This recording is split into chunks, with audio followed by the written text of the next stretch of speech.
Art without subject matter was a revolutionary concept in the early 20th century. Out went identifiable people and objects. In came floating shapes, some resembling creatures, others geometric blocks of color so big that they filled an entire canvas, and vertical and horizontal lines. Origins and influences. In the first decade of the 20th century, Fauvist and Expressionist artists had removed the connection between the colors they used to represent nature and nature itself. The Cubists had divided objects into multiple planes, challenging dimensions of space, and the Futurists challenged concepts of time. Certain artists had painted portraits of rare psychological intensity. Many frontiers had been crossed, and the art-going public had trouble keeping abreast of events. Until 1910, these artists had kept within the bounds of concrete reality. They had depicted recognizable subjects. Even Picasso and Braque had, in the final stages of Analytical Cubism, turned away from non-representational art.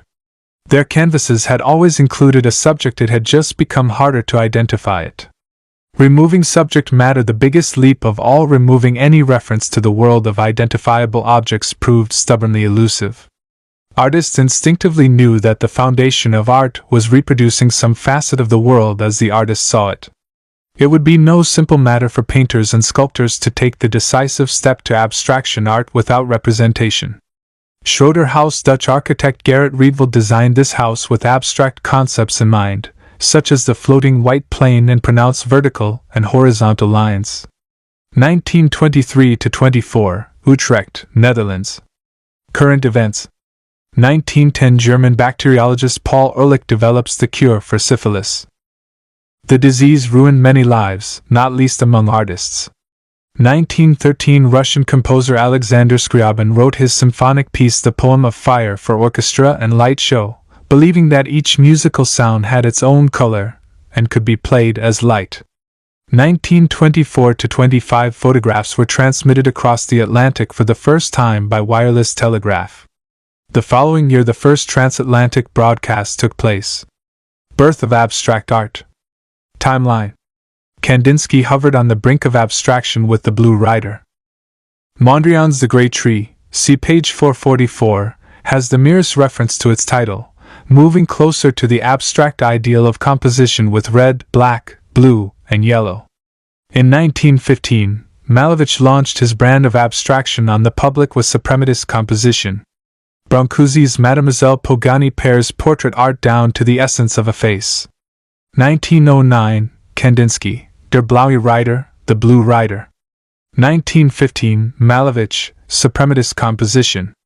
See 1920, Brancusi, Mademoiselle Pogani. 1925, Kandinsky, Yellow, Red, Blue. 1928-1932, Malevich, Three Little Girls. Object-free art.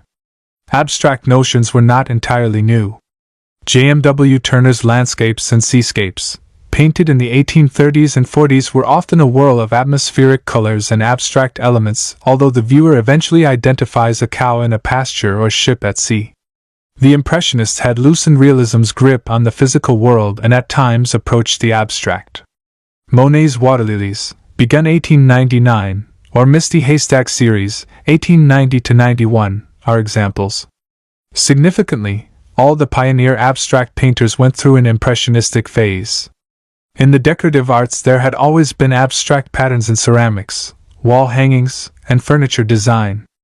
Art Nouveau, in all its national variations, had seen such decoration brought into painting. More than anyone else, Gustav Klimt, CPP 411-13, had placed abstract decorative motifs at the center of his works of art. The kiss would have been unthinkable if the couple had been wearing everyday clothes. Spiritual ideals. By whatever route the abstract pioneers Vasily Kandinsky, Casimir Malevich, Konstantin Brancusi, and Piet Mondrian had taken to reach their individual abstract styles, they were united by one urge. They wanted to oppose the self-limiting material values that they felt dominated society with a new, profound set of spiritual ideals. These artists wanted to do the impossible, turn back the clock by leaping into the future, and create an art that was equal to any art of the past, each piece containing its own inner universe.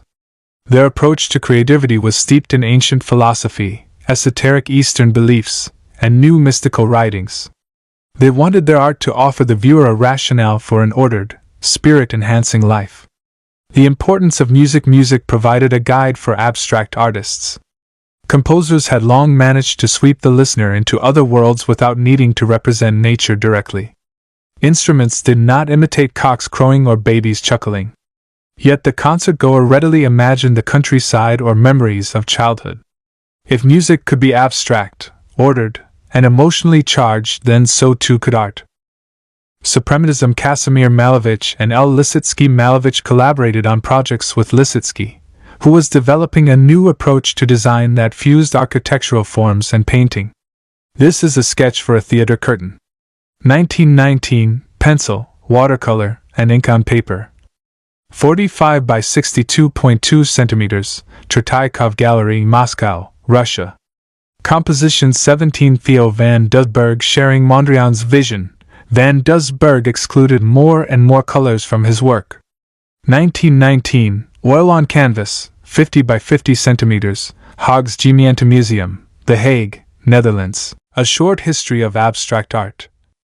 To understand the evolution of an artistic movement, the diversity of artists' styles and their influences, you need to take a look backwards. Here, the focus is on abstract art. Artspur sums up its history for you to read before your next exhibition. Eastern European beginnings. Abstract art was born at the beginning of the 20th century. At this time, the artistic landscape was predominantly made up of Fauvism, Cubism, and figurative expressionism. This type of art is marked by its freedom of color, shapes, and, of course, its subject. So much so that little by little, the pictorial aspect was completely abandoned purely for form. Boldness and experimentation with color characterizes this period as the artists began to free themselves from the constraints of academia. The beginnings of abstract art are hard to pinpoint. In fact, we can see different artists with varying styles appearing simultaneously, each one bringing their own personal touch to the definition of what constitutes abstract. But if a date for the beginning of abstract art had to be given, 1910 can be agreed upon, almost unanimously. This date coincides with the first abstract watercolor by Vasily Kandinsky. The Russian painter, linked to the avant-garde movement in Eastern Europe, was the first painter who used no formal composition. This is how abstract art came to be defined, as art which does not represent reality. This art concentrates on colors and shapes that are free from the usual subjects or objects from the outside world. Rationality and expressiveness. Abstract art can be roughly split into two ideas. On the one hand, it is the quest for rationality and an independent order from external reality. On the other hand, it is the development of the symbolic function of color, rhythm of forms, and their independence from a subject. Artists like Kandinsky, Kupka, and Delaunay find in their diverse range of colors a wide range of emotions. Bright red or deep blue, when on the canvas, they procure a certain effect on the viewer, communicating a specific state of mind. Different types of abstract art. Abstract art can be roughly split into two ideas. On the one hand, it is the quest for rationality and an independent order from external reality. On the other hand, it is the development of the symbolic function of color, rhythm of forms, and their independence from a subject. Artists like Kandinsky, Kupka, and Delaunay find in their diverse range of colors a wide range of emotions. Bright red or deep blue, when on the canvas, they procure a certain effect on the viewer, communicating a specific state of mind. Different types of abstract art. Abstract art was a rich movement, which quickly divided into subcategories with precise codes. Kandinsky was the representative of lyrical abstraction. At the core of his interests was the power of emotions and the impact of anger on the human being.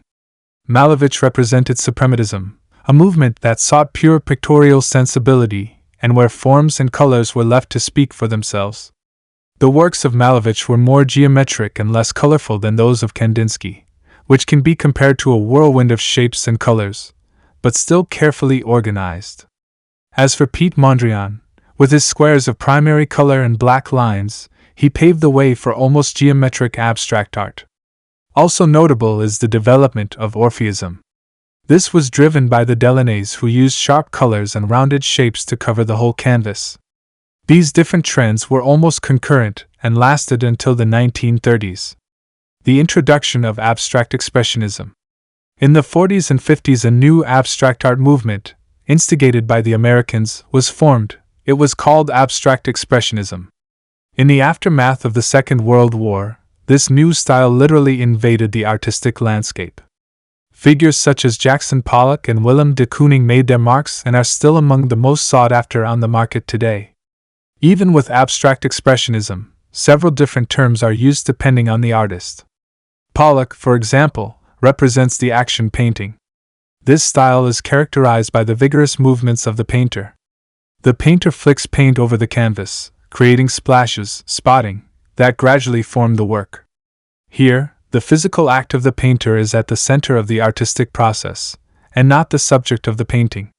Color field painting, large areas of vibrant color, is carried by artists such as Rothko Clifford Still, advocating an empowerment of subjectless color. From the 1960s onwards, two main new trends emerged: optical art, or op art, and minimalism. The Hungarian Victor Vizerli is the father of op art, an art which is interested in optical effects. The artists in this movement, Julio Leparc, François Morellet, Jacob Agam, play with effects of color, shape, and light. Ultimately, they create visual illusions for the spectator. During this same period, minimal art emerged, carried by artists such as Sol LeWitt, Robert Morris, and Dan Flavin. Their motto was economizing resources. Art is reduced to a simple structure which is often geometric but always abstract. If Kandinsky, Malevich, and Mondrian are considered founders of abstract art, the history remains surrounded by shadows, sometimes becoming clearer with time.